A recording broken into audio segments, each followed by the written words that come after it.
আল্লাহর বান্দা কুতুবউদ্দিন বখতিয়ার কাকি রহমতুল্লাহি আলাইহি দুনিয়ার জমিন থেকে বিদায় হয়ে গেলেন। লাশটা নিয়ে যাওয়া হলো ময়দানে। অসংখ্য অগণিত তার মুরিদান, তার ভক্তবিন্দুরা রয়েছে, সবাই আসছে। এ ময়দানে অসংখ্য অগণিত আলেম, এ ময়দানে অসংখ্য অগণিত মুহাদ্দিস, এ ময়দানে অসংখ্য অগণিত তাফসীর কারকরা রয়েছেন।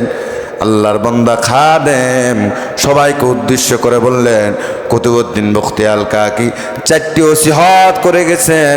এই নসিহতগুলো যার ভিতরে আছে সেই পারবে তার জানাজার নামাজ পড়াতে। এগুলো যার ভিতরে থাকবে না তারা আসবেন না জানাজার নামাজ পড়ানোর জন্য। ভালো করে শোনেন।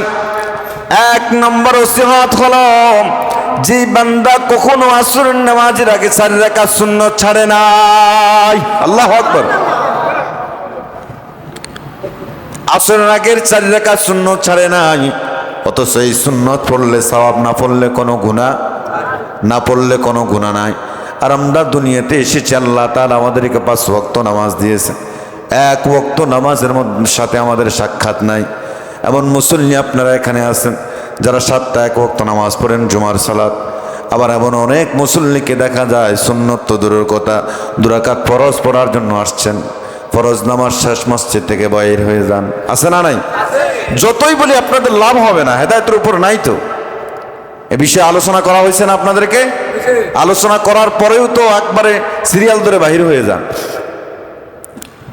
1 নম্বর নসিহত হলো, যার ভিতরে এই গুণটা রয়েছে, আসরের আগে 4 রাকাত সুন্নাত সে কখনো ছাড়ে নাই। 2 নম্বর নসিহত করে গেছেন, এই জবান দিয়ে সে কখনো মিথ্যা কথা বলে নাই। আমাদের মধ্যে মিথ্যা আছে না নাই? দিন শুরু হয় মিথ্যা দিয়া, রাত শেষ হয় মিথ্যা দিয়া। সারা সম্মানিত মুসল্লিয়ানে কেরাম, রমজান মাস অতিবাহিত হয়ে গেল। শাওয়াল মাসের আজকে 2য় জুমা। এই জুমায় আমরা আলোচনার বিষয় নিয়েছি হিদায়াত। কি বিষয় বলেন? হিদায়াত। আমরা তো কোরআন হাদিসের অনেক আলোচনা শুনেছি, আজও সেই কোরআন এবং হাদিস থেকে কথা হবে, কিন্তু হেদায়েতের উপর আমরা থাকতে পারি নাই, হেদায়েতে আমরা ধরে রাখতে পারি না। কোরআন হাদিসের আমরা যেহেতু মুসলমান, এই কোরআন হাদিসের আলোচনা শুনতে শুনতেই তো বড় হয়েছি, কিন্তু আমাদের মধ্যে পরিবর্তনের কোনো কিছু আছে? এই সমাজ, এই রাষ্ট্র, এই দেশ, সংসার, পরিবার, পরিজন, সবাই পরিবর্তনের কোনো দিক নির্দেশনা আমরা দেখতে পারছি না। তারপরও দিনের স্বার্থে এই আলোচনাগুলো করতে হয়, মানুষ যেন গুমরাহী হয়ে না যায়, মানুষ যেন পথভ্রষ্ট হয়ে না যায়, মানুষ যেন ইসলাম থেকে দূরে সরে না যায়, মানুষ যেন আল্লাহর কাছ থেকে দূরে সরে না যায়। আল্লাহ সুবহানাহু ওয়া তাআলার কাছে সবচেয়ে দামি একটি শব্দ, সবচেয়ে দামি একটি বিষয় হলো হিদায়াত। সবচেয়ে দামি বিষয় কি? হিদায়াত। কিন্তু আজকে বর্তমানের এই যুগে মানুষ এই হিদায়াত থেকে অনেক দূরে সরে আছে। একটু চিন্তা করেন, আল্লাহ তাআলা যুগে যুগে অসংখ্য নবী এবং রসুলকে দুনিয়াতে পাঠিয়েছেন। আল্লাহ তাআলার একটাই উদ্দেশ্য নবী রসুলদেরকে পাঠানোর, সেটা হলো মানুষদেরকে হেদায়েতের পথে আহ্বান করা, আল্লাহর পথে মানুষদেরকে ডাকা, কোরআনের পথে মানুষদেরকে আহ্বান করা। একটি সময় নবী রসুলগণ দ্বীনের দাওয়াত দিয়েছেন, মানুষকে হেদায়েতের বয়ান শোনাইছেন, হেদায়েতের কথা শোনাইছেন। যাদেরকে আল্লাহ হেদায়েত দিয়েছেন তারা হেদায়েতের পথে আসছে, যাদেরকে আল্লাহ হেদায়েত দিতে পারেন নাই তারা হেদায়েতের পথে আসতে পারেন নাই। নবী স্বয়ং নিজেও চেষ্টা করেছেন হেদায়েত দেওয়ার জন্য, কিন্তু দিতে পেরেছেন? পারেন নাই। হেদায়েত দেওয়ার মালিক কে? সবাই বলেন, হেদায়েত দেওয়ার মালিক কে? কারণ আল্লাহ তাআলা কোরআনুল কারীমে বলেছেন, ইন্নাকা লা তাহদি মান আহবাবতা ওয়ালাকিন্নাল্লাহু ইয়াহদি মান ইয়াশা। নবী হে, আপনি যাকে ভালোবেসে হেদায়েত দিতে চান, হেদায়েত আপনি দিতে পারবেন না, হেদায়েত দেওয়ার মালিক আমি আল্লাহ। হেদায়েত দেওয়ার মালিক কে? আল্লাহ। তাহলে যুগে যুগে অসংখ্য নবী এবং রসুল দুনিয়াতে আগমন করেছেন। আদম আলাইহিস সালাতু ওয়াস সালাম থেকে নিয়ে আখিরি জামানার নবী মুহাম্মদুর রাসূলুল্লাহ সাল্লাল্লাহু আলাইহি ওয়াসাল্লাম পর্যন্ত অসংখ্য অগণিত নবী এবং রসুল আসার উদ্দেশ্য হলো জাতিকে হেদায়েতের পথে আহ্বান করা। নবী রাসূলগণ বর্তমানে নাই, সাহাবায়ে কেরাম নাই, তাবেঈনগণ নাই। এখন হেদায়েতের বয়ান শোনাচ্ছেন উলামায়ে কেরাম, হেদায়েতের পথে মানুষকে ডাকতেছেন উলামায়ে কেরাম। তারপরও এই সমস্ত উলামায়েদেরকে জঙ্গি ট্যাগ লাগানো হচ্ছে। কথা বলেন ঠিক কিনা? বরঞ্চ কোরআনের কথা তো মানেই না, হেদায়েতের কথা তো মানেই না, তাদেরকে আরো জঙ্গি ট্যাগ লাগানো হচ্ছে। আল্লাহ তাআলা জাতিকে হেদায়েত দান করে, সকলে বলে আমিন। সম্মানিত উপস্থিতি, আল্লাহ তাআলা শুধু নবী রাসূল নয়, আখির জামানার নবী মুহাম্মদুর রাসূলুল্লাহ সাল্লাল্লাহু আলাইহি সাল্লামের উপর আল্লাহ তাআলা যে কোরআন নাজিল করেছেন, এই কোরআনটা এসেছে দুনিয়াতে কিসের জন্য বলেন? মানুষদেরকে হেদায়েতের পথে আহ্বান করানোর জন্য। অসংখ্য অগণিত জায়গায় আল্লাহ রাব্বুল আলামিন কোরআনুল কারীমে বলেছেন, হুদাল লিন্নাস, হুদাল লিল মুত্তাকিন, হুদাল লিল মুমিনিন। মুমিনের জন্য কোরআন হেদায়েত, মুত্তাকিদের জন্য কোরআন হেদায়েত। তাম পৃথিবীর মানুষের জন্য কোরআনটা কি? হেদায়েত। এই কোরআনের মধ্যে হিন্দু আসক, বৌদ্ধ আসক, খ্রিস্টান আসক, ইহুদি আসক, আসলেই মাথা নত করে হেদায়েতের পথে আসতে হবে। যতজন কোরআনের মধ্যে ভুল ধরার জন্য এসেছেন, এই জমিনে কোরআনে ভুল ধরবেন, দেখায় দিবেন মুসলমানদেরকে, দেখো তোমাদের এই কোরআন, যে কোরআন আল্লাহ তাআলা নাজিল করেছেন, দেখো তোমাদের এই কোরআনে ভুল রয়েছে। কিন্তু দেখা যাচ্ছে ভুল ধরার জন্য এসে মাথা নত করে তারাই হেদায়েত প্রাপ্ত হয়েছে। ঠিক কিনা বলেন? নবী রাসূলগণ এসেছেন দুনিয়াতে মানুষকে হেদায়েতের পথে আহ্বান করার জন্য। কোরআন দিয়েছেন আল্লাহ তাআলা মানুষদেরকে হেদায়েত নেওয়ার জন্য। যারা এই কোরআনের কাছে এসেছে, সংক্ষেপে একটা উদাহরণ দেই, আপনারা সবাই এই ঘটনা জানেন। আল্লাহর হাবিব যখন দোয়া করেছেন, আল্লাহ হয়তো আবু জাহেলকে না ওমরকে আপনি ইসলামের জন্য, দ্বীনের জন্য কবুল করে নেন। মক্কার কাফেররা তারা ঘোষণা করে দিয়েছে, মুসলমানের নবী মুহাম্মদ রাসূলুল্লাহ সাল্লাল্লাহু আলাইহি সাল্লামের যদি কল্লা কেউ নিয়ে আসতে পারে, তাকে 100 লাল উট পুরস্কার দেওয়া হবে। নাউজুবিল্লাহ বলবেন না? ওমর রাজি হয়ে গেলেন, 100 লাল উট পুরস্কার পাবেন। খোলা তরবারি নিয়ে ঘোড়ায় আরোহণ করে ছুটছেন মুহাম্মদের কল্লা নিয়ে আসার জন্য। যাচ্ছেন তো যাচ্ছেন, ছুটছেন তো ছুটছেন। প্রতিমধ্যে আল্লাহর এক বান্দা দেখে বললেন, ওমর খোলা তরবারি নিয়ে কোথায় যাচ্ছ? বলে মুহাম্মদের কল্লা নিয়ে আসার জন্য। নাউজুবিল্লাহ বাড়িতে গিয়ে বলেন, কার কল্লা? বলে মুহাম্মদের কল্লা নিয়ে আসার আগে তুমি তোমার বোনের খবর নিয়ে দেখো, যে মুহাম্মদের কল্লা নিয়ে আসার জন্য তুমি যাচ্ছ, তোমার সেই বোন এবং ভগ্নিপতি মুহাম্মদের ধর্ম গ্রহণ করে নিয়েছে। সুবহানাল্লাহ বলেন। ওমর গেলেন যে আগে নিজের ঘরটাকে সামলাই। বোনের ঘরে যখন কারাঘাত করলেন দরজায়, ভিতর থেকে বোন আর ভগ্নিপতি ভয়ে, ওমর কি নরম মেজাজের না গরম মেজাজের? গরম মেজাজের একজন সাহাবী ছিলেন। ভগ্নিপতি আড়াল হয়ে গেলেন, ভাই ঢুকলেন, দরজা খুলে দিলেন। বোন বলে, তুই নাকি মুহাম্মদের ধর্ম গ্রহণ করে নিয়েছিস? বলে, হ্যাঁ। এই কথা বলার সঙ্গে সঙ্গে বোনকে তরবারির উল্টো পিঠ দিয়ে আঘাত করা শুরু করলেন। বোন ডেকে বললেন, ভাই আজকে এখানে আমার মা নাই, বাবা নাই, কেউ নাই, তুমি আমাকে আঘাত করতেছো, আমাকে হেফাজত করার মতো, রক্ষা করার মতো, তোমার হাত থেকে বাঁচানোর মতো কেউ নাই। বোন যখন কান্না করলেন, ভাইয়ের অন্তরে একটু মায়া লেগে গেল। বললেন, আমি বাহির থেকে শুনছি তুমি গুনগুনে কি যেন পড়েছো, আমি দেখতে চাই তুমি সেটা কি পড়েছো। আবার ভগ্নিপতি আড়াল থেকে বাহির হয়ে এসে বললেন, ভাই এটা এমন একটি কিতাব, এমন একটি গ্রন্থ, এই কিতাবটা ধরতে হলে, পড়তে হলে আপনাকে পবিত্র হয়ে আসতে হবে। সুবহানাল্লাহ বলেন। ওমর পবিত্র হয়ে আসলেন, বোন ওমরের হাতে তুলে দিলেন। ওমর পড়লেন কোরআনুল কারীমের সূরা তাহা, তাহা মা আনজালনা আলাইকাল কুরআনা লিতাশকা ইল্লা তাযকিরাতাল লিমান ইয়াখশা তানজিলাম মিম্মান খালাকাল আরদা ওয়াস সামাওয়াতিল উলা। কোরআন বলে দিচ্ছেন, ওমর দুনিয়ার মানুষের বানানো কোনো কিতাব নয়, দুনিয়ার কোনো মানুষের পঠিত কোনো বই নয়, এটা স্বয়ং জমিন যিনি সৃষ্টি করেছেন, আসমান যিনি সৃষ্টি করেছেন, সেই মহান আল্লাহর পক্ষ থেকে অগণিত কিতাব। ওমর বুঝতে আর বাকি রইলেন, আল্লাহর পক্ষ থেকে এই কিতাব। উমর বোন এবং ভগ্নিপতিকে বললেন, আমাকে নিয়ে যাও, যার হাত ধরে তোমরা মুসলমান হয়েছো সে মোহাম্মদের কাছে নিয়ে যাও। মোহাম্মদের কাছে নিয়ে যাওয়া হলো। আল্লাহ নবীর পায়ের নিচে উমর খোলা তরবারি রেখে বললেন, নবী গো, বেয়াদবি করে ফেলেছি, মাফ করবেন, আপনি আমি উমরকে মুসলমান বানাই আপনার দলে নিয়ে যান।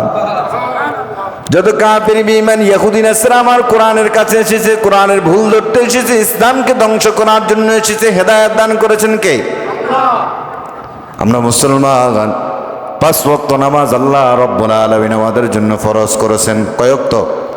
5 ওয়াক্ত নামাজ আল্লাহ রাব্বুল আলামিন দিয়েছেন। কেউ কেউ বলেছেন মিরাজের রজনীতে আল্লাহ রাব্বুল আলামিন 50 ওয়াক্ত নামাজ বরাদ্দ করে দিয়েছে। কমাতে কমাতে 5 ওয়াক্ত নামাজ আল্লাহ রাব্বুল আলামিন জাতির জন্য দিয়েছে। যদি 50 ওয়াক্ত নামাজ দিত আর ধারাবাহিকভাবে এভাবে দিন আর রাত থাকতো, মসজিদ থেকে বাইর হওয়ার সুযোগ থাকতো? মসজিদ থেকে বাইর হওয়ার কোনো সুযোগ থাকতো না। আল্লাহ রাব্বুল আলামিন এই 5 ওয়াক্ত নামাজ আমার নবীকে দিলেন পুরস্কার স্বরূপ, যে আপনার উম্মতেরা 5 ওয়াক্ত নামাজ পড়বে, 5 ওয়াক্ত নামাজের বিনিময়ে আমি আল্লাহ তাআলা তাদেরকে জান্নাত দান করব। এই 5 ওয়াক্ত নামাজ আমাদের জন্য নিয়ে আসলেন। গণনা করে দেখলাম, ফজরের নামাজ 4 রাকাত, আবার জোহরের নামাজ 12 রাকাত, আসরের নামাজ 8 রাকাত, মাগরিবের নামাজ 7 রাকাত, আবার ইশারের নামাজ 15 রাকাত। আমি হিসাব করলাম 44 রাকাত নামাজ হয়। এই 44 রাকাত নামাজের মধ্যে প্রত্যেক রাকাতে সূরা ফাতিহা আছে না নাই? ফাতিহা আছে না নাই? প্রত্যেকটা রাকাতে আমাদেরকে সূরা ফাতিহা পড়া লাগে।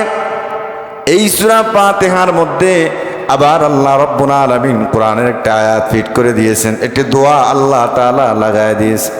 সবাই পড়েন, ইহদিনাস সিরাতাল মুস্তাকিম। পড়েন না, ইহদিনাস সিরাতাল মুস্তাকিম। এই 44 রাকাত নামাজে 44 বার সূরা ফাতিহা পড়ি, আর 44 বার দৈনিক আমরা আমাদের রবকে বলি, আল্লাহ আমাদেরকে আপনি হেদায়েত দান করুন। সুবহানাল্লাহ। 44 বার দৈনিক আমরা আল্লাহকে বলি, আল্লাহ আপনি আমাদেরকে হেদায়েত দান করেন। হেদায়েত ছাড়া আমলের কোনো সওয়াব পাওয়া যাবে না। হেদায়েতের এত গুরুত্ব, এত ফজিলত আপনি কল্পনা করতে পারবেন না। দুনিয়াতে যার নাম হেদায়েত, আবার এই দুনিয়া থেকে স্থানান্তর হওয়ার পরে আখিরাতে তার নাম হয়ে যায় নাজাত। দুনিয়াতে যদি হেদায়েত প্রাপ্ত হতে পারেন, আখিরাতে আল্লাহ রাব্বুল আলামিন নাজাত দান করবেন। তবে দুনিয়াতে হেদায়েত প্রাপ্ত হতে হবে। হেদায়েত প্রাপ্ত যদি না হতে পারেন, হেদায়েতের উপর যদি না থাকতে পারেন, নাজাত পাবেন? বলেন, নাজাত পাবেন? দুনিয়াতে হলো হেদায়েত, স্থানান্তর হওয়ার পর হয়ে যাবে নাজাত। দুনিয়াতে নাম দেওয়া হয়েছে হেদায়েত, পরকালে নাম দেওয়া হয়েছে নাজাত। উদাহরণ দিলে বুঝবেন। এই যে মুদ্রা বাংলাদেশে, মুদ্রার নাম বাংলাদেশে হয় টাকা, আবার আমাদের পার্শ্ববর্তী দেশ ভারতে যান সেখানে হবে রুপি, আবার ইউরোপে যান সেখানে হবে ইউরো, আবার আমেরিকায় যান সেখানে হবে ডলার, আবার আপনি সৌদি আরব যান সেখানে হবে রিয়াল, আবার কুয়েতে যান সেখানে হবে দিনার। এক একটা রাষ্ট্রে টাকার এক একটা নাম। অর্থাৎ দুনিয়াতে নাম হলো হেদায়েত। হেদায়েত প্রাপ্ত হয়ে দুনিয়ার জমিন থেকে যাবেন, এই হেদায়েতের নাম পরিবর্তন হয়ে পরকালে হয়ে যাবে নাজাত। সুবহানাল্লাহ। দুনিয়াতে নাম কি? দুনিয়াতে নাম কি? পরকালে নাজাত। দুনিয়াতে হলো হেদায়েত, পরকালে হলো নাজাত। হেদায়েত না পাওয়ার কারণ হলো 4টি। কয়টি? 1 নম্বর হলো কাফের। 1 নম্বর হলো কি? 2 নম্বর হলো মুশরিক। 2 নম্বর হলো কি? 3 নম্বর হলো বেদাতি হওয়া। 4 নম্বর হলো ফাসিক হওয়া। এই 4টি কারণে হেদায়েত প্রাপ্ত বান্দা হতে পারবে। এই জন্য আমাদেরকে হেদায়েত প্রাপ্ত হতে হবে। হেদায়েত ছাড়া আমলের কোনো সওয়াব পাবেন না। আপনি হেদায়েতের উপর নাই, কিন্তু সারাদিন আমল করলেন, আমলের কোনো সওয়াবে পাবেন না। বলে কেন হুজুর? আল্লাহর নবীর একজন সাহাবী ছিলেন আব্দুল্লাহ ইবনে উবাই। আল্লাহর নবীর পিছনে নামাজ পড়েছেন। হিদায়াত না থাকে, হিদায়াতের উপর না থাকার কারণে সে যত আমল করেছে আমলের কোনো সওয়াব সে পাবে না। ঠিক কিনা? সে মুনাফিকই করেছেন। শুধু নামাজ পড়েন নাই, রাসূলের পিছনে নামাজ পড়েছেন। কার পিছনে? রাসূল সাল্লাল্লাহু আলাইহি সাল্লামের পিছনে সে নামাজ পড়েছেন। রাসূলুল্লাহ সাল্লাল্লাহু আলাইহি সাল্লামের পিছনে নামাজ পড়েও সে এই সমস্ত ইবাদতের কোনো সওয়াব পাবে। এই জন্য একটি প্রবাদ রয়েছে, চকচক করলে কি হয় না। আপনি যদি বলেন আমি হেদায়েতের উপর আছি, আপনি যদি বলেন আমি হেদায়েতের উপর আছি, এটা আমি মেনে নিতে পারবো না। কারণ হেদায়েতের উপর থাকার কারণ হলো 6টি। কয়টি? 6টি কারণ যদি আপনার ভিতরে থাকে তাহলে বোঝা যাবে আপনি হেদায়েতের উপর আছেন কিনা। 6টি কারণ যদি আপনার ভিতরে না থাকে তাহলে বোঝা যাবে আপনি হেদায়েতের উপরে নাই, আপনি হেদায়েতের উপরে নাই। আমরা এখন যারা এখানে মসজিদে নামাজ পড়ার জন্য আসছি যারা এখানে নামাজ পড়ার জন্য, যদি আমি আপনাদেরকে জিজ্ঞাসা করি আমরা সবাই হেদায়েতের উপর আছে কিনা, সবাই আমরা বলবো হ্যাঁ হুজুর আমরা হেদায়েতের উপর আছি। আবার যদি আপনি গুমরাহি বলে পথভ্রষ্ট বলে কাউকে গালি দেন, সে খেপে যাবে, খেপবে না? যদি কাউকে বলেন এই মিয়া তুমি তো গুমরাহি, তুমি তো মিয়া গুমরাহি মিয়া পথভ্রষ্ট, তখন সে খেপে যাবে। সে নিজেকে নিজে দাবি করে আমি তো হেদায়েতের উপর আছি। আরে বড় বাপরি, আপনি কত বড় হেদায়েত প্রাপ্ত, আমরা সকলেই তো হেদায়েত প্রাপ্ত। এই জন্য বলা হয় চকচক করলে শোনা হয় না। আপনি হেদায়েতের উপর আছেন বললেই তো আমি হেদায়েত আছি বলে ধরে নিতে পারি না। কারণ রাসূল 6টি গুণের কথা বলেছেন, এই 6টি গুণ যদি আপনার ভিতরে থাকে তাহলে ধরে নেওয়া যায় আপনি হেদায়েতের উপর আছেন। যদি 6টি গুণ আপনার ভিতরে না থাকে তাহলে আপনি হেদায়েতের উপরে। আল্লাহর এক বান্দা মাটি খুঁড়তে গিয়েছেন, মাটি খুঁড়তে গিয়ে স্বর্ণের মতো বিশাল এক চাকা পেয়ে গেলেন। বিশাল চাকা পাওয়ার কারণে সে আবার বলল আমি তো ধনী হয়ে গেলাম, আমি বিশাল বড় বড় লোক হয়ে গেলাম, অর্থের মালিক হয়ে গেলাম। এই স্বর্ণ আমি দোকানে বেচলেই তো আমি অর্থের মালিক হয়ে যাব। স্বর্ণকার দোকানে যাওয়ার পরে সে জহুরিকে বলল যে জহুরি ভাই, স্বর্ণকার দোকানে গিয়ে বললে এই দেখেন আমি স্বর্ণের বিশাল চাকা পেয়েছি, এটা আমি আপনার কাছে বেচতে চাই, বিক্রি করতে চাই। বলে আপনি তো বিক্রি করবেন ভালো কথা, এটাকে আমি আগে যাচাই বাছাই করা লাগবে, কোষ্টি পাথর দিয়ে এটাকে যাচাই বাছাই করা লাগবে। কোষ্টি পাথর দিয়ে যখন আমি এটাকে যাচাই বাছাই করব তখনই বোঝা যাবে এটা খাঁটি সোনা না নকল সোনা, ঠিক কিনা বলেন? কোষ্টি পাথর দিয়ে এটাকে আমি আগে ঘষা লাগবে। যখন এটাকে দেওয়া হলো জহুরির কাছে, তিনি যখন কোষ্টি পাথর দিয়ে ঘষা মারলেন তখন তিনি টের পেয়ে গেলেন এটা তো আসল সোনা নয়, মাটির নিচে থাকা কোনো এক খনিজ হবে, কিন্তু এটা স্বর্ণ নয়। তখন সে বলল হায় আফসোস, আমি তো সোনা মনে করে এসেছি। এই জন্য বলেছেন চকচক করলেই সোনা হয় না, আর হেদায়েতের ওপর আসি মনে করলেই তো আপনি হেদায়েত প্রাপ্ত না। 6টি গুণ থাকতে হবে। আব্দুল্লাহ ইবনে উবাই তিনিও তো নামাজ পড়েছেন রাসূলের পিছনে, অথচ আল্লাহর নবী সাল্লাল্লাহু আলাইহি ওয়াসাল্লাম বলেছেন দুনিয়ার মানুষরে আল্লাহ তাআলা 5 ওয়াক্ত নামাজ আমাদের জন্য বরাদ্দ করে দিয়েছেন। আল্লাহর নবী বললেন ও দুনিয়ার মানুষ, আল্লাহর নবী সাহাবীদেরকে বললেন শোনো, কারো বাড়ির পিছনে যদি বাড়ির সাথে যদি একটা নদী থাকে আর ওই নদীতে যদি কেউ যদি 5 বার দৈনিক গোসল করে নেই তার শরীরে কোনো ময়লা থাকবে। রাসূল বলেন হালিয়া বাকাবিন দারনিহি শাইউন, তার শরীরে কোনো ময়লা থাকবে। সাহাবায়ে কেরাম বললেন ক্বালু লা ইয়াবকা মিন দারনিহি শাইউন ইয়া রাসূলুল্লাহ, কেউ যদি দৈনিক 5 বার গোসল করে নেয় তার শরীরে তো কোনো ময়লা থাকার কথা না। সুবহানাল্লাহ বলেন। কেউ যদি দৈনিক 5 বার গোসল করে তাহলে তো তার শরীরে ময়লা থাকার কথা না। আল্লাহর নবী সাল্লাল্লাহু আলাইহি সাল্লাম বলেন ফাযালিকা মাসালুস সালাওয়াতি খামসিন ইয়ামহুল্লাহু বিহিন্নাল খাতায়া, 5 ওয়াক্ত নামাজের উদাহরণ হলো এমন, কোন আল্লাহর বান্দা যদি 5 ওয়াক্ত নামাজ বা জামাতের সাথে আদায় করে নেয় আল্লাহ রাব্বুল আলামিন তার আমলনামায় কোনো গুনাহ রাখবেন না। সুবহানাল্লাহ বাড়ি দিয়ে বলেন। 5 ওয়াক্ত নামাজ বা জামাতের সাথে কেউ যদি আদায় করে রাসূল বললেন তার আমলনামায় কোনো গুনাহ থাকবে না। সুবহানাল্লাহ বলেন। এক একটি নামাজের এক একটি ফজিলত, ফজরের নামাজের আলাদা ফজিলত, জোহরের আলাদা ফজিলত, আসরের আলাদা ফজিলত, মাগরিবের আলাদা ফজিলত, আবার এশারেরও আলাদা ফজিলত রয়েছে, ভিন্ন ভিন্ন ফজিলত। এগুলো বহু আগে আপনাদেরকে আলোচনা করে শুনাইছি। কোন নামাজের কোন ফজিলত রয়েছে এগুলো আগে বর্ণনা করে শোনানো হয়েছে। শুধুমাত্র আসর আগের 4 রাকাত সুন্নতের ফজিলত আপনাদেরকে একটু বলি। ভারতের একজন আল্লাহর ওলি ছিলেন কুতুবউদ্দিন বখতি আল কাকি রাহিমাহুল্লাহু আলাইহি। এখনো ভারতের জমিনে সেই কুতুব মিনার দাঁড়িয়ে আছে। আল্লাহর এই প্রখ্যাত ওলি ছিলেন কুতুবউদ্দিন বখতি আল কাকি রহমতুল্লাহি আলাইহি।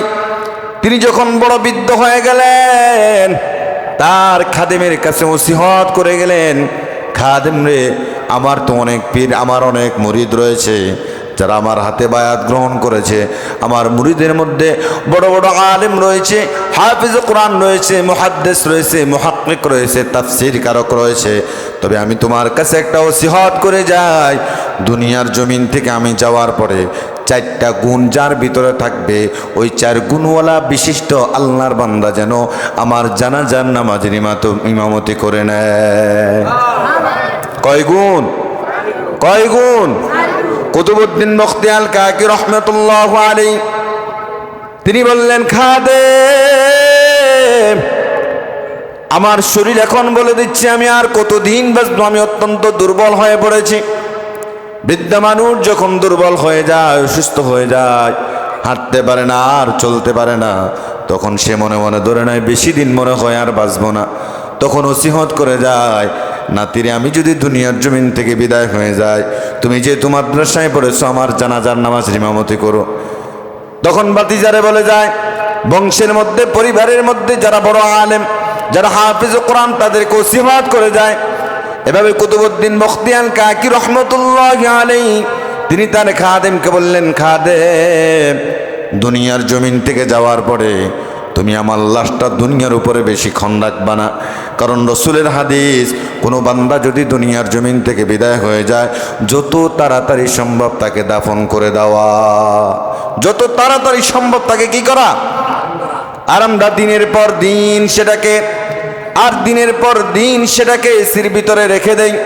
সন্তান বিদেশের মাটিতে আছে, গাড়ি অ্যাক্সিডেন্ট করেছিল রবিবারে, আমার অপারেশন হয়ে তাহলে সন্তান বিদেশের মাটিতে, বাবা মারা গেছে বাংলাদেশে, সে আইসিইউর গাড়ির ভিতরে একদিন, পুরো একদিন, 12 ঘন্টা, 13 ঘন্টা, 24 ঘন্টা রাখা হচ্ছে না? বলেন, ফ্রিজিং করে লাশকে রাখা হচ্ছে না? অথচ রাসূল বলছেন যত তাড়াতাড়ি দাফন করা যায়। আর আমরা ফ্রিজিং করে ঘন্টার পর ঘন্টা লাশটাকে রেখে দিয়েছি। যদি সন্তান আসতে দেরি হয় আর লাশটাকে দাফন করে দিত, সন্তান আসার পরে গ্রামের ওলামায়ে কেরামদেরকে নিয়ে যদি মা বাবার কবরের পাশে গিয়ে দাঁড়ায় দোয়া করত, রব্বির হামহুমা কামা রব্বায়ানি সগীরা, পড়েন না, রব্বির হামহুমা কামা রব্বায়ানি সগীরা। বাবা মারা গেছে, মা মারা গেছে, সন্তানের দেখার বড় শখ। আমার মা দুনিয়ার থেকে বিদায় হয়ে গেল, বাবা দুনিয়ার থেকে বিদায় হয়ে গেল, আমি মায়ের চেহারা না দেখা পর্যন্ত মাকে কবর দিও না, বাবার চেহারা না দেখা পর্যন্ত কবর দিও না, যত টাকা লাগুক আমি দেব, আমার বাবাকে ব্রিজিং করে রেখে দাও। অথচ রাসূল বলছেন যত তাড়াতাড়ি লাশ দাফন করা যায়। আর আমরা করছি উল্টোটা, ঠিক কিনা বলেন? আমরা করছি উল্টোটা। কুতুবউদ্দিন বখতি আল কাকি রহমতুল্লাহি আলাইহি তিনি বলছেন, খাদেম, দুনিয়ার জমিন থেকে যাওয়ার পরে বেশি দেরি করা যাবে না, যত তাড়াতাড়ি সম্ভব তুমি আমাকে দাফন করে দেবে। কিছুদিন পরে আল্লাহর বান্দা কুতুবউদ্দিন বখতি আল কাকি রহমতুল্লাহি আলাইহি দুনিয়ার জমিন থেকে বিদায় হয়ে গেলেন। লাশটা নিয়ে যাওয়া হলো ময়দানে। অসংখ্য অগণিত তার মুরিদান, তার ভক্তবিন্দুরা রয়েছে, সবাই আসছে। এ ময়দানে অসংখ্য অগণিত আলেম, এ ময়দানে অসংখ্য অগণিত মুহাদ্দিস, এ ময়দানে অসংখ্য অগণিত তাফসীর কারকরা রয়েছেন।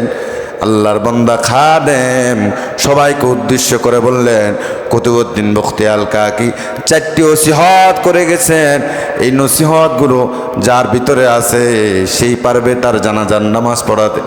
এগুলো যার ভিতরে থাকবে না তারা আসবেন না জানাজার নামাজ পড়ানোর জন্য। ভালো করে শোনেন, এক নম্বর ওসিয়ত হলো, যে বান্দা কখনো আসরের নামাজের আগে 4 রাকাত সুন্নত ছাড়ে নাই, আল্লাহু আকবার, আসরের আগের 4 রাকাত সুন্নত ছাড়ে নাই, অথচ এই সুন্নত পড়লে সওয়াব, না পড়লে কোনো গুনাহ, না পড়লে কোনো গুনাহ নাই। আর আমরা দুনিয়াতে এসেছি, আল্লাহ তাআলা আমাদেরকে 5 ওয়াক্ত নামাজ দিয়েছেন, 1 ওয়াক্ত নামাজের সাথে আমাদের সাক্ষাৎ নাই। এমন মুসল্লি আপনারা এখানে আছেন যারা 7টা 1 ওয়াক্ত নামাজ পড়েন জুমার সালাত। আবার এমন অনেক মুসল্লিকে দেখা যায় সুন্নত তো দূরের কথা, 2 রাকাত ফরজ পড়ার জন্য আসছেন, ফরজ নামাজ শেষ মসজিদ থেকে বাইর হয়ে যান। আছে না নাই? যতই বলি আপনাদের লাভ হবে না, হেদায়েতের উপর নাই তো। এ বিষয়ে আলোচনা করা হয়েছে না আপনাদেরকে? আলোচনা করার পরেও তো একবারে সিরিয়াল ধরে বাহির হয়ে যান। তাহলে 1 নম্বর ওসিয়ত হলো, যার ভিতরে এই গুণটা রয়েছে, আসরের আগে 4 রাকাত সুন্নত সে কখনো ছাড়ে নাই। 2 নম্বর ওসিয়ত করে গেছেন, এই জবান দিয়ে সে কখনো মিথ্যা কথা বলে নাই। আমাদের মধ্যে মিথ্যা আছে না নাই? দিন শুরু হয় মিথ্যা দিয়া, রাত শেষ হয় মিথ্যা দিয়া, সারাদিন মিথ্যার উপরে। আসি ঘরে বলি বুড়িচং, আসি বুড়িচং বলি, ব্যস্ততার কারণে ঢাকা থেকে আসতে পারি নাই। আছে না নাই? সারাদিন মিথ্যার উপরে রয়েছি, সারাদিন মিথ্যা বলি। আল্লাহ হেফাজত করুক, আমিন বলেন। 2 নম্বর ওসিয়ত হলো, কুতুবউদ্দিন বখতিয়ার আল কাকি বলে গেছেন, যাকে আল্লাহ তাআলা চোখ দিয়েছেন, এই চোখ দিয়া কোনোদিন কোনো বেগানা নারীর উপরে তাকায় নাই। সুবহানাল্লাহ পড়েন। চোখ আল্লাহ তাআলা দিয়েছেন, এই চোখ দিয়া কোনোদিন কোনো বেগানা নারীর দিকে তাকায় নাই। আজকে আমার যুবক ভাইয়েরা হাদিস বের করেছেন, ফতুয়া দেন যে আল্লাহ তো বলেছেন একবার তাকানো জায়েজ আছে, রাসূল বলেছেন, তাহলে তাকাইছি তো তাকাইছি, চোখ আর নামাবো না, জন্মের মতো মেয়েটাকে দেখে রাখি। ঠিক কিনা? কি ফতুয়া দেয় যে একবার তাকানো জায়েজ আছে, এই জন্য তাকাইছি তো তাকাইছি, আর চোখ সরায় না। অথচ কুতুবউদ্দিন বখতিয়ার আল কাকি রহমাতুল্লাহ আলাইহি বলেন, আল্লাহ চোখ দিয়েছে, এই চোখ দিয়া কোনো বেগানা মহিলার দিকে তাকাই নাই। ওই বান্দা 4 নম্বর হলো ওই বান্দা যে কখনো তাহাজ্জুদের নামাজ ছেড়ে দেয় নাই। আল্লাহু আকবার বলেন। আর আমরা ওসিয়ত করে যায়, নাতি তুমি জানাজা দিবা, বাবা তুমি জানাজা দিবা, নামাজের সাথে তার সাক্ষাৎ নাই। ঠিক কিনা বলেন? বলে এই 4 গুণ যার ভিতরে ময়দান আছে, সেই পারবেন কুতুবউদ্দিন বখতিয়ার আল কাকির জানাজা পড়াতে। এই 4 গুণ যার ভিতরে নাই, সে কুতুবউদ্দিন বখতিয়ার আল কাকির জানাজার নামাজ পড়াতে পারবেন। সবাই মাথা নিচু করে জমিনের দিকে তাকায় আছে, সবাই চিন্তিত, জীবনে কত ওয়াক্ত নামাজ ছেড়ে দিয়েছি, আসরের সুন্নত তো দূরের কথা, কত ওয়াক্ত নামাজ আমরা ছেড়ে দিলাম, আসরের সুন্নত তো দূরের কথা। এই জবান আল্লাহ দিয়েছেন, এই জবান দিয়ে কত মিথ্যা বলেছি। এই চোখ আল্লাহ দিয়েছেন, বড় নিয়ামত একটা জিনিস, অথচ এই চোখ দিয়ে কত বেগানা নারীর দিকে তাকাইছি। জীবনে কত তাহাজ্জুদের নামাজ ছেড়ে দিয়েছি। সবাই চিন্তিত, কোবাল ভাস করে মাটির নিচে তাকায় আছেন। একেবারেই পিছনের সারিতে আছেন সুলতান আলতামাস রাহিমাহুল্লাহু আলাইহি। তিনি বললেন, দিল্লির মানুষ, ভারতের মানুষ, জায়গা করে দাও, জায়গা করে দাও, কুতুবউদ্দিন বখতিয়ার আল কাকির জানাজার নামাজ পড়ানোর জন্য তোমরা আমাকে জায়গা করে দাও। সামনে গিয়া বললেন, কুতুবউদ্দিন বখতিয়ার আল কাকিরে, আমার এই গোপন আমলের খবর আমার আল্লাহ ছাড়া কেউ জানে না, আমার স্ত্রী জানে না, সন্তানরা জানে না, দুনিয়ার কোনো মানুষ জানে না আমার এই আমলের খবর। জীবনে কোনোদিন আসরের আগের 4 রাকাত সুন্নত আমি ছাড়ি নাই, কোনোদিন মিথ্যা বলি নাই, এই চোখ দিয়া কোনো বেগানা মহিলার দিকেও আমি তাকাই নাই, কোনোদিন তাহাজ্জুদের নামাজ আমি ছাড়ি নাই। আমার এই আমলের খবর পৃথিবীর কোনো মানুষ জানে না, শুধুমাত্র আমার আল্লাহই জানেন। আজ এই আমলের খবরগুলো তুমি মানুষের কাছে প্রকাশ করে দিয়ে গেলা, এটা মানুষের কাছে তুমি প্রকাশ করে দিয়ে গেলা। এই সুলতান আলতামাস রাহিমাহুল্লাহু আলাইহি, তিনি ছিলেন তৎকালীন জামানার ভারতের প্রধানমন্ত্রী। সুবহানাল্লাহ বলেন। একজন প্রধানমন্ত্রীর ভিতরে কি গুণ আপনি দেখেছেন? কি গুণ আপনি দেখেছেন? কোনোদিন কোনো মিথ্যা বলে নাই, আসরের নামাজের আগে 4 রাকাত সুন্নত ছাড়ে নাই, তাহাজ্জুদ কোনোদিন কাজা হয় না, ছাড়ে নাই, এই চোখ দিয়ে কোনো বেগানা মহিলার দিকে তাকাই নাই। হেদায়েত আমরা পাবো কোথা থেকে? আমরা নামাজ পড়ি মাত্র শুক্রবারের নামাজ। আমরা নামাজ পড়ি যদি সুযোগ পায়, মন চায় তখন নামাজ পড়ি, মন না চাইলে আমরা নামাজের দ্বারের কাছেও নাই। ঠিক কিনা বলেন? এই জন্য আল্লাহ রাব্বুল আলামিন বলেন, ইন্নাকা লা তাহদি মান আহবাবতা ওয়ালাকিন্নাল্লাহা ইয়াহদি মান ইয়াশা। নবী হে, আপনি যাকে ইচ্ছা তাকে হেদায়েত দিতে পারবেন না, হেদায়েত দেওয়ার মালিক হলেন আমার আল্লাহ। হেদায়েত দেওয়ার মালিক কে? অথচ আমার নবীর চাচা এত ভালোবাসেছেন নবীকে, মৃত্যুর সময় বললেন, ও চাচা শুধু একবার কালিমাটা পড়ে নেন, লা ইলাহা ইল্লাল্লাহ মুহাম্মাদুর রাসূলুল্লাহ। শুধু কালিমাটা পড়ে নেন। অথচ চাচা পড়তে পারে নাই। আল্লাহ জানায় দিলেন, নবী আপনি ভালোবেসে কালিমা পড়াচ্ছেন, হেদায়েত তো সে পাবে না। হেদায়েত আমি আল্লাহ যদি হেদায়েত দেয় তখনই সে হেদায়েত প্রাপ্ত হবে। সুবহানাল্লাহ বলেন। অনেকে আমরা হেদায়েতের উপর নাই, অনেকে হেদায়েত আমরা হেদায়েতের উপর থেকেও হেদায়েত ধরে রাখতে পারি না। অনেকে আবার পুরোপুরি হেদায়েতের উপর আছে, আলহামদুলিল্লাহ। অনেকে আবার পুরোপুরি হেদায়েতের উপর আছে। আপনাদেরকে আমি বলে যাই, যেভাবে আল্লাহর ইবাদত করেছেন এভাবে সারা বছর করতে থাকেন, মৃত্যুর আগ পর্যন্ত করতে থাকেন। জান্নাত দেওয়ার মালিককে, জান্নাত বানাইছেন কে? কার জন্যে? কার জন্যে? এদিক দিয়ে কোনো কথা আসে না। কিরে যুবক ভাই, আপনারা কথা বলেন না কেন? জান্নাত কার জন্যে? কে বানাইছেন? তা আল্লাহর জন্য ইবাদত করেন। বাঁচবেন আর কয়দিন? কত মানুষ রোড অ্যাক্সিডেন্ট করে মারা যাচ্ছে। এই যে ঈদের মৌসুমে 265 জন মানুষ দুনিয়ার জমিন থেকে বিদায় হয়ে গেছে। আপনাদের এই পদুয়ার বাজার বিশ্ব রোড, ট্রেনের ধাক্কায় পুরো বাসের মানুষগুলো দুনিয়ার থেকে বিদায় হয়ে গেছে। এই যে সদরঘাট, আপনার ফেরিতে বাস উঠতেছিলেন, এই বাস একেবারে পানিতে পড়ে সব মানুষ শেষ। মা তার সন্তানটাকে কোনো দিক দিয়ে জানলা দিয়ে বাহির করে দিয়েছে, মা বাহির হতে পারেন নাই। মানুষ তো দুনিয়ার জমিন থেকে চলে যাচ্ছে। আমরা মানুষগুলো এখন ফার্মের মুরগির মতো হয়ে গেছে। হঠাৎ হঠাৎ মানুষ মরে যাচ্ছে, হঠাৎ হঠাৎ মানুষ দুনিয়ার থেকে বিদায় হয়ে যাচ্ছে। চিন্তার কোনো কারণ নাই। পৃথিবীটার সময় মনো শেষ হয়ে আসছে। যে পরিস্থিতি দেখা যাচ্ছে, যদি পারমাণবিক অস্ত্রর যুদ্ধ লেগেই যায় তখন টের পাবেন। এখন টের পাচ্ছেন না তো? পারমাণবিক অস্ত্রের যুদ্ধ যদি বেঁধেই যায় তখন আর সিস্টেম নাই। রাশিয়াও চাইবে পারমাণবিক মারার জন্য। তারপরে আপনার উত্তর কোরিয়া কিং জং, তিনি তো প্রস্তুত হয়ে আছেন, তিনি তো প্রস্তুতি নিচ্ছেন, সুযোগ আসা মাত্র মেরে দিবে। সুযোগ নাই। এই জন্য হায়াতে যতদিন আছেন হেদায়েতের উপর থাকার চেষ্টা করেন। 5 ওয়াক্ত নামাজ পড়েন। কত মানুষ হঠাৎ হঠাৎ দুনিয়ার থেকে বিদায় হয়ে যাচ্ছে। আলোচনা শুরু করেছি সেই 40 থেকে, আপনারা আসছেন তো আসছেন, ধীরে ধীরে আসছেন। আর কত বলবো, আর কত বলবো আপনাদেরকে? আল্লাহ হেদায়েত দান করুক, সকলে বলে আমিন।